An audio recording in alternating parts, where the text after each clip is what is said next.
my husband said. Mom will be staying for a bit. A month later, she was rearranging furniture, running my kitchen and ordering my husband around. Then I found the paperwork, with a forged signature. Turns out they were planning to sell my house behind my back. I didn't make a scene. I took action. The next day, they were the ones screaming in panic. So now we're 4, Josh said over dinner, grinning like it was some kind of celebration. Mom, I hope you feel at home here. Stay as long as you need, until you're back on your feet. Thank you, sweetheart, said Susan, gently placing a napkin on her lap like she was dining at a Michelin-starred restaurant and not sitting at my kitchen table. I'll try not to be a burden. Just happy to be with family. I smiled, because if I opened my mouth I might have howled.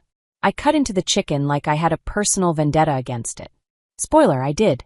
Because yeah, we were 4 now. A month ago, Susan lost her husband, and Josh came to me with the puppy eyes and the tragic voice. Mom's grieving. It's so hard for her to be alone. Can she just stay with us for a while? And I said the only acceptable thing a halfway decent human could say in that moment. Of course. She moved in a week later. 1 suitcase and a tone that let you know, she was in charge now. No one asked if I was ready. Ready to share my bathroom, my kitchen, my air. Ready for the passive-aggressive critiques about the dishes in the sink or how Lucas might need more structure. Ready to find her slippers in the hallway every morning. Or worse, find her in my robe. My robe. But I smiled. Because I don't make scenes. I say, it's fine. I say, of course, stay as long as you need. Even if as long as you need turns into forever. At first, it wasn't awful. Susan brought quiet, chamomile tea, and a few tasteful tears about the late Mr. Henderson. She'd stare out the window, sigh dramatically, stroke Lucas's hair, and call me sweetheart, in a tone usually reserved for the terminally ill. But slowly the house started changing. Everything shifted. Pillows were rearranged. The salt migrated to a new cabinet. Her creams took over the bathroom. Her robe claimed space in the closet. Her dill invaded my spice rack. Then came the comments. Not rude. Oh no. Wrapped in soft concern and thinly veiled condescension. I hemmed the shower curtain this morning. It was just a little uneven, you know? Lucas should probably eat more vegetables, don't you think? His cheeks are a bit red, maybe allergies? I know you work a lot, honey. But when I was younger, I always mopped the floors first thing in the morning. It's just easier that way. And me. I said, thank you, Susan. Then grabbed the mop. Josh, he said, she's just trying to help. Or, she's not feeling well, babe. Or the classic, don't start. So I didn't. And somehow she stayed. In my house. Where I tiptoe because Susan has a sensitive sleep pattern. Where I feel guilty eating ice cream because she looks at me like I'm spooning arsenic into my mouth. Where I can't even sit in silence because she'll inevitably wander in and say, You okay, sweetheart? You look tired. Maybe it's your age. Then Josh started talking about the house. You know, sometimes it feels weird that the house is only in your name. I mean, we're married. I've put a lot of myself into this place too. And Mom worries, if something ever happened to you, I wouldn't even be able to make a decision without your say-so. That's not right. I didn't say yes. But I didn't say no either. I nodded. Made a joke. Said I'd think about it. And inside I cringed. I didn't want to fight. Didn't want to look greedy or paranoid. I still believed he loved me. Though a thought did flicker. If something really did happen to me, he'd get the house anyway. We're married. So this had to be about something else. But I pushed the thought away. Because family. Trust. Love. All that crap that's easier to repeat than question.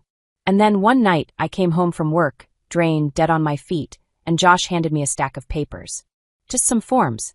Insurance stuff. All filled out. Can you sign these real quick? I grabbed a pen and started signing. First page. Second. Third. Then I saw it. Transfer of ownership. I froze. What's this? Oh, Josh shuffled the paper under the others. Must have gotten mixed in. My bad. Didn't check. I said nothing. I just nodded and walked to the bedroom. Turned on the lamp. And started Googling. Fun fact. You can't just add someone to a property deed in the US with a friendly smile and a couple of signatures. Even with a real signature, you still need a notary. Witnesses. Verification. A whole setup. My face sitting in a chair. Not me in pajamas zoning out after a 10-hour shift. But here's the thing. If Josh had my real signature, he could find a flexible notary. Or fake one. Nothing personal, just Mom would sleep better. He gets a signed paper. I get evicted from my own house. A couple days later, I overheard them. They thought I was asleep. I was heading to the kitchen for water. Susan, she's always tired. Just bring it to her after dinner. She won't check. Smile and don't push. Josh, I know. She trusts me. Just don't scare her off. That was it. No more illusions. This wasn't a misunderstanding. This was a long game. Slow. Quiet. Designed to make it look like I handed everything over. Then about a week later, I stumbled on a letter. Addressed to Josh. From his former company. Formal tone. Legal jargon. But the gist? He misused company funds for personal matters. They weren't pressing charges yet, as long as he repaid the full amount. But if he didn't, they'd sue. And they knew he didn't have assets. But they did know his wife had a house. Deadline 1 month. That's when it all clicked. Josh wasn't just a jobless mooch and mama's boy. He was a fraud. A man willing to forge his wife's signature to steal her house and sell it off to pay for his screw-ups. And Susan, she was the support team. Cheerleader. Pressure point. 2 against 1. And this house. It wasn't just a house. It was me. My work. My nerves. My child's future. And he was planning to sell it off like it was nothing. Not today. Not ever. Hi. I'm Kimberly. 35. And apparently I'm that woman. The one who didn't realize her own house wasn't really hers anymore. Not because I'm stupid. Not because I'm some soft-brained pushover. Just because I spent way too long trying to be convenient. For my husband. For his mother. For the world. Spoiler. No one noticed. And no one cared. The house came from my grandma. Old, creaky, cozy, with a peeling porch and the little bench where Lucas and I used to draw with chalk. When Josh moved in, I didn't ask for a prenup. Because, love, trust were one family. Classic me. At first, things were okay. Well, normalish. Josh had a job. I had a job. One of us picked up Lucas from daycare. One of us made dinner. One of us forgot to buy toilet paper. Life. Then Josh got laid off. Corporate downsizing, he said. That sucks, I said. Then came the finding himself phase. At first it was cute. Then funny. Then sad. Then just expensive. He explored podcasting, considered art therapy, and took deep dives into his authentic self.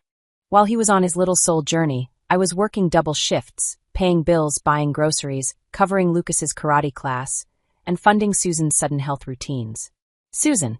An angelic face, paired with the dead-eyed stare of a psych ward nurse.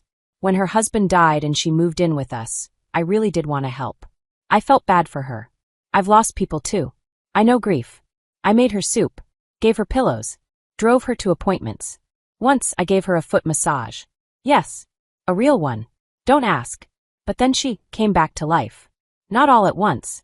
Slowly. First, she noticed Lucas's permanently dirty ears. Then that my t-shirts were a bit thin for a woman over 30. Then, the stove was wrong, the pillows were wrong, the wallpaper gave her a headache, and her morning coffee tastes off. Maybe the filter's dirty? All of this, mind you, with a sweet little smile and that classic, don't take this the wrong way, I'm just concerned tone. The closet started smelling like her perfume. Lucas started calling her in at bedtime. Josh started running every decision by her. And I started grinding my teeth. But the real switch flipped the night I overheard them planning how to slip a house paper past me. Susan. Give it to her after dinner, she's tired, she won't notice. Josh. She trusts me. Just stay calm, we'll do it right.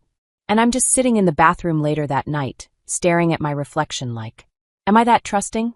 Am I soft? Or just hopelessly stuck on this dumb idea of a normal family? That same bathroom, where 7 years ago, I sobbed happy tears over a positive pregnancy test. Back when everything still felt possible. Now, not so much. I tried to remember who Josh even was before. Funny. Harmless. Kinda lazy, but I figured, aren't they all? His family seemed normal enough. Quiet dad, chatty mom. At our wedding, Susan gave me some heirloom brooch and said, "You're one of us now. Hold on tight." I thought it was a weird joke. It wasn't. She didn't visit much those first years. Popped in with pies and parenting tips. How to potty train. How to bleach whites. Where to find real dishes. I chalked it up to the generation gap. Like she's quirky. A little critical. No big deal. Now, I've had the distinct pleasure of getting to know her properly. Let's talk about grief. Does someone in mourning really rearrange someone else's furniture and order a $900 orthopedic recliner on my Amazon account? I found out about the chair when the package arrived. Josh said, She's wanted one for a while. I figured, why not? I looked at him, then at the bank app, and said nothing. It only got worse. She couldn't get up easily in the morning, needed extra attention. Her blood pressure was all over the place, so I had to wait for her deliveries. Ironing made her dizzy, so I should drop her clothes at the cleaners. Nothing major, right? At some point, I realized I was no longer the main character in my own life. I was background noise, making coffee, picking up socks, paying bills, nodding along. The real protagonist? Susan, with her ailments, her recliner, her critiques, her quiet, smug little whispers behind my back. I started catching phone calls, her voice in the next room.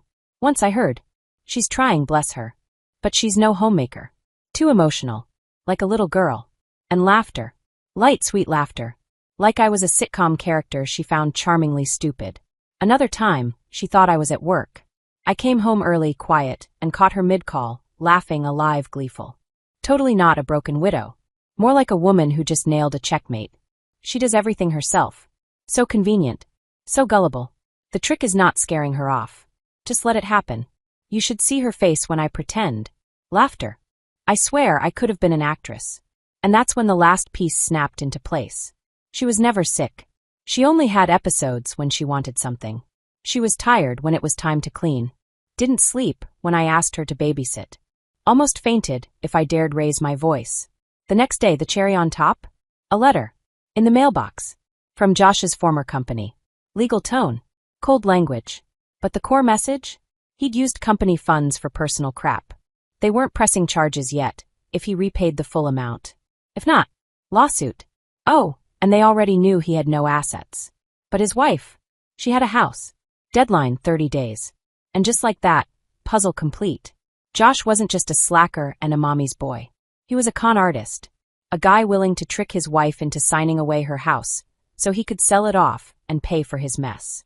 And Susan, she was the support staff, the manipulator, the pressure system. 2 against 1. But the house wasn't just a house. It was me, my labor, my nerves, my son's future. And he was going to trade it all to cover his failures? Nah, not this time. Not ever again. I think every woman has that moment. The exact second something inside her just clicks. For some, it's catching a glimpse in the mirror of a tired stranger with under-eye bags and a dead smile. For others, it's the cliché phone call from the husband's mistress. For me, it was a letter. A letter from Josh's former employer. Stamped. Formal. Cold. It had numbers, very specific ones. $90,000. Deadline, 3 weeks. So there I was sitting in my kitchen, drinking cheap coffee, because God forbid I waste the good beans while trying to save my husband's sorry ass. And wondering, was he ever going to tell me? Spoiler, he wasn't. His plan? Get me to sign a few insurance papers. Sell my house behind my back. Pay off the debt. And maybe, someday proudly tell me how he took care of everything. For the family. Yeah, no. Family doesn't mean stealing your wife's house while she's busting her back at 2 jobs to support you, your mother, and your midlife crisis. I didn't yell. Didn't confront him. I opened my laptop and searched for private investigators. You'd be amazed how many of them there are in America. Almost as many as there are idiots who think it's a smart idea to fund their mistress's dream business with stolen money. I hired the least flashy one I could find. Late 50s. No smiles. Voice like gravel. The kind of man who probably eats nails for breakfast. He listened to everything I said without blinking and replied, "Give me a week." Exactly 7 days later, he emailed me a report. 30 pages of clean-cut hell. No drama. No commentary. Just facts. Turns out Josh wasn't just laid off. He got caught. He'd been working with a charity fund within the company. One meant to help employees' kids with medical bills. Sweet, right? Well, he borrowed $90,000 from that fund. Little by little. Filed fake claims. Probably thought he could return it before anyone noticed. So how was he planning to return it? Easy. Invest. In what? Oh, just the classic combo. 1. His mistress's dream cafe and 2. Cryptocurrency. Yeah, turns out, of course, he had a mistress. And she had a plan, a health-conscious cafe with a secured lease, suppliers lined up, and launching next week energy. She just needed some upfront investment. Josh gave her 60 grand. Guess what? The lease was fake. There were no suppliers. Her business partner vanished. The cafe existed solely as a folder on Google Drive. The remaining 30 grand? Crypto. Some obscure altcoin that was about to blow up. And it did, right into the ground. When it all unraveled, the company offered him a deal. Sign a letter promising to repay everything in 6 months, and they wouldn't drag him into court. Josh said yes. And when they asked for collateral, he hinted that he had a house. Technically not his. But hey, who cares when your wife is so trusting and might accidentally sign something? I closed the report, took a sip of my coffee, and calmly, methodically laid the whole thing out in my mind. My husband was a liar, a manipulator, a man who stole from sick children, blew the money on his side piece's failed cafe and some Reddit-level crypto tips, then tried to sell the home where his wife and son lived, just to cover his tracks. I had options. Could have screamed, thrown him out, made a scene. But the thing about scenes? They give the other side a chance to flip the script, to make you look unstable, to say, you misunderstood. Or worse, I was just trying to help. No, I decided to play it smarter. That night I changed. Smiled more. Cooked better dinners. Talked a little softer. Even Susan said, "You seem so calm lately." I nodded and smiled. Of course I did. Then Josh made his first classic mistake. He always thought he was the smartest person in the room, especially when I was in it. He mistook my silence for stupidity, my exhaustion for weakness, my love for blind loyalty. So when he forgot to log out of his email on my laptop, well, that was on him. Lucas and I were watching cartoons when the laptop froze. I restarted it. Josh's inbox popped up, right there at the top. Subject line, status of refinance request. From someone called Kappa Financial. It took me a second to process. Then it hit. He was trying to refinance my house. Without telling me. The plan was obvious now. Get a forged signature. Find a flexible notary. Take out a loan against the property. Pocket the cash. And let me deal with the bank notices later. I printed the email. And a few others I found, like the ones to some woman named Amy. Messages like, "Once we get the cash, we're out of here." I'm done pretending. Yeah, I'm sure he thought I'd never see those. Or that I wouldn't understand. That was his final mistake. That was the moment I started playing my game. Cool. Quiet. Strategic. But with a lawyer on speed dial. Josh didn't suspect a thing. Not yet. I opened a new bank account. Just mine. Moved savings over. Booked a consultation with an attorney. Not for divorce yet. For asset protection. The lawyer said, "You're just in time. If they try anything again, you'll be ready." I said, "They won't try. They already think they've won." I wasn't leaving. I was waiting. Letting them relax. Letting Josh believe he was still calling the shots. While he thought he was playing me, I was copying documents, backing up emails, reworking the home insurance, talking to a family lawyer, and a CPA, who helped me calculate everything I paid for this past year. Utilities, groceries, Susan's damn recliner. All of it. Itemized. With dates. Because if it came to splitting the house, I had receipts. And Josh had, well, nothing. But you know what the best part was? I didn't feel like a victim anymore. I felt like someone holding a loaded slingshot. Quiet. Still. But ready to aim. Until then, I smiled, made coffee, and waited. Because from now on the game was mine. My rules. My terms. And trust me, I do not play nice. The next morning, I woke up before anyone else. Even earlier than the coffee machine, which usually starts grumbling before I do. I got dressed in silence. Not out of stealth, just because I didn't want to hear Susan's running commentary again. "Did you forget to make the bed? You're wearing that." And my favorite, "Don't forget, Lucas is going to the park with me after school. You promised." Sure, Susan. Keeper of the sacred family calendar. Especially the parts where everything's falling apart. It was a bright morning. The kind that screams fresh starts. Perfect weather for marching into a bank. A couple days earlier, I'd read through Josh's email threads, because password security is clearly not his strong suit. Refinancing. Property valuation. Notarized power of attorney. All in my name. Like I'd sat beside him in some office, nodding sweetly, saying, "Sure, babe, go ahead and use my house as collateral. You've worked so hard, my poor unemployed husband." I didn't yell. Didn't slam any doors. I just booked an appointment at the bank. Under my actual name. With my ID, my paperwork.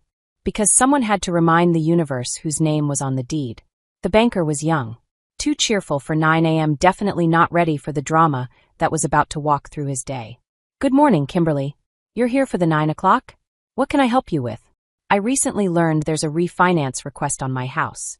Under my name. I didn't sign anything. I want to know who did. His smile twitched.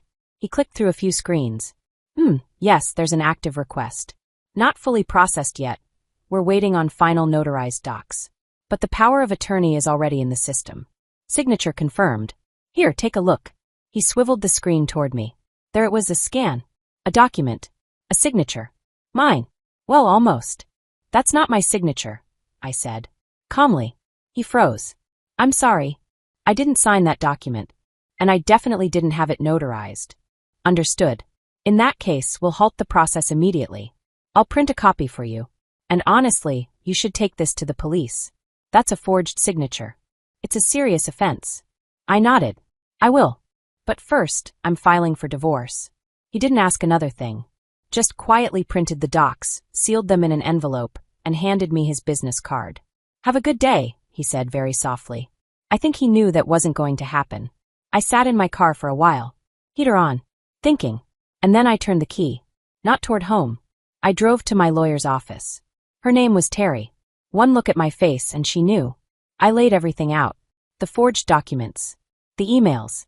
The PI's report. The things I heard with my own ears.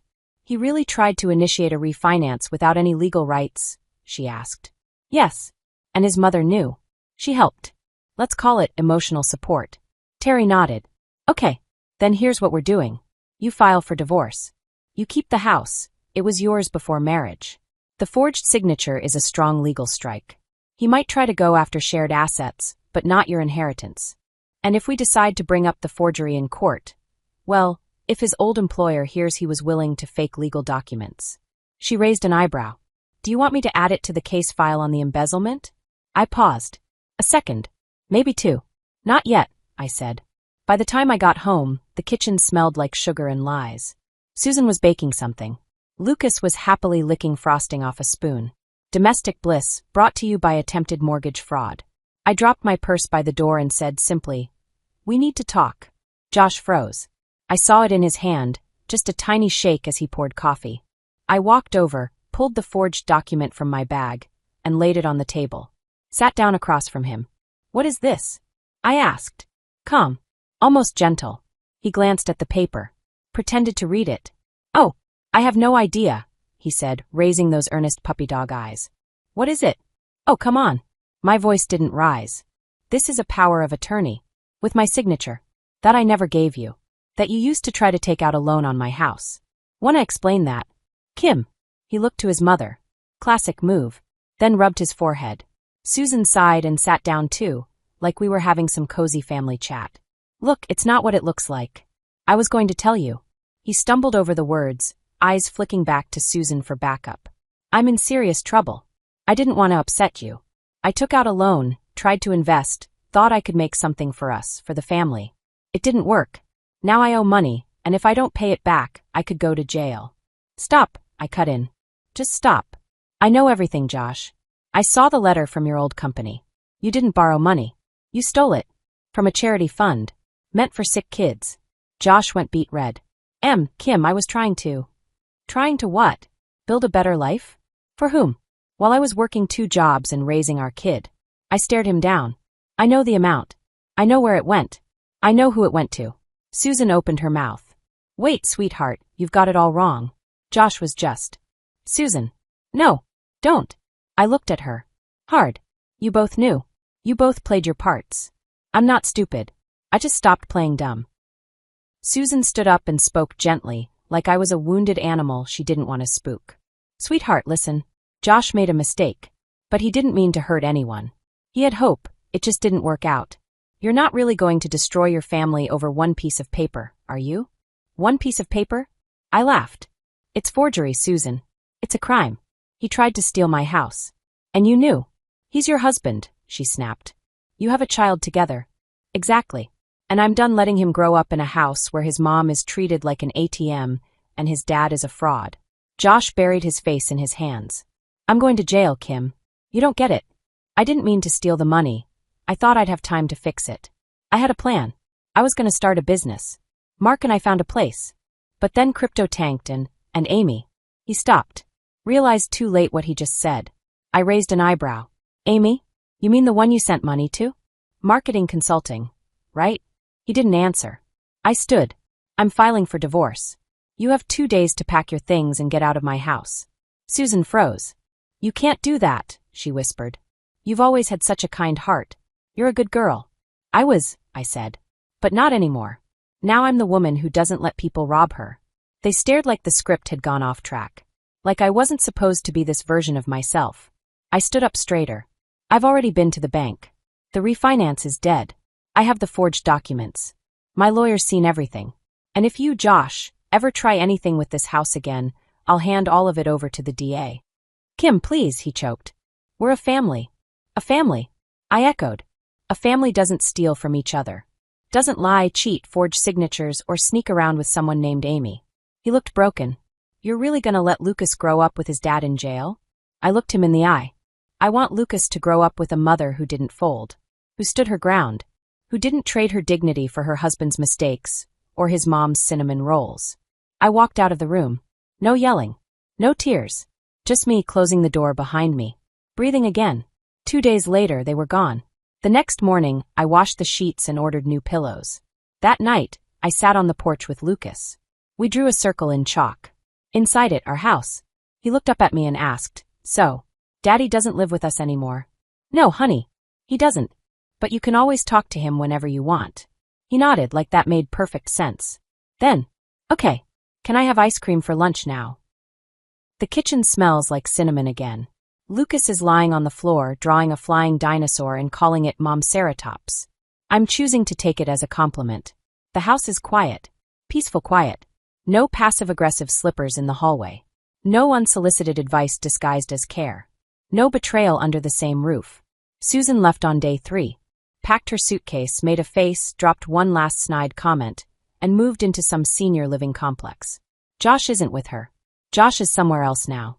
2 months after that conversation in the kitchen, he got a subpoena. His old company handed everything over to the police.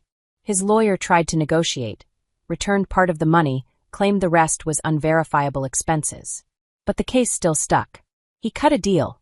2 years probation and community service. He lost his job, his license, his right to work in anything remotely related to finance. And me? I filed for divorce. The house is mine. Still creaky. Still standing. Still ours. Lucas and I live quietly now. No tension. No whispering behind doors. I make him waffles in the morning. He draws dinosaurs on the porch. The air in this house finally feels light again. Today's Friday. We're going to the park. We'll get too much ice cream. We'll ride the Ferris wheel. Sometimes I still dream about those days when I was trying so hard to hold everything together. The house. The marriage. The illusion. But when I wake up, I remember. Now I only hold what's truly mine. Myself. My son. My home. What do you think? Did I go too far? Or was it the only thing I could do? Let me know in the comments. And hit subscribe. I've got more stories coming.